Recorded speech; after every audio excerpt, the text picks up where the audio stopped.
كان نفسي اكلها بس للاسف مش هينفع. فيلا نبدأ تحضيرات العيد بأحلى سكراب تفتيح ونعوم وترتيب. حطيت 4 معالق سكر ومعلقتين نشا ومعلقتين بن، ونفضل نقلبهم كويس قوي.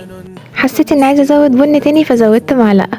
حطي اي شاور جل بتحبيه بس ما تكتريش، لان انا حرفيا هنا جبت العيد يا جماعه. بصوا طلع سايل جدا. طبعا قعدت ازود في سكر واقلب وازود في سكر واقلب، بس كل دوت ما جاش في التصوير عشان بس ما اخدش من وقتكم. وهنا افتكرت اني نسيت احط لبن باودر فحطيت معلقتين. المهم هتقعدي تزودي المكونات لحد لما يديك القوام دوت في الاخر خالص. تقدري ان انتي تعملي بيها كورة كده وتكوريها وتبقى ماسكة نفسها.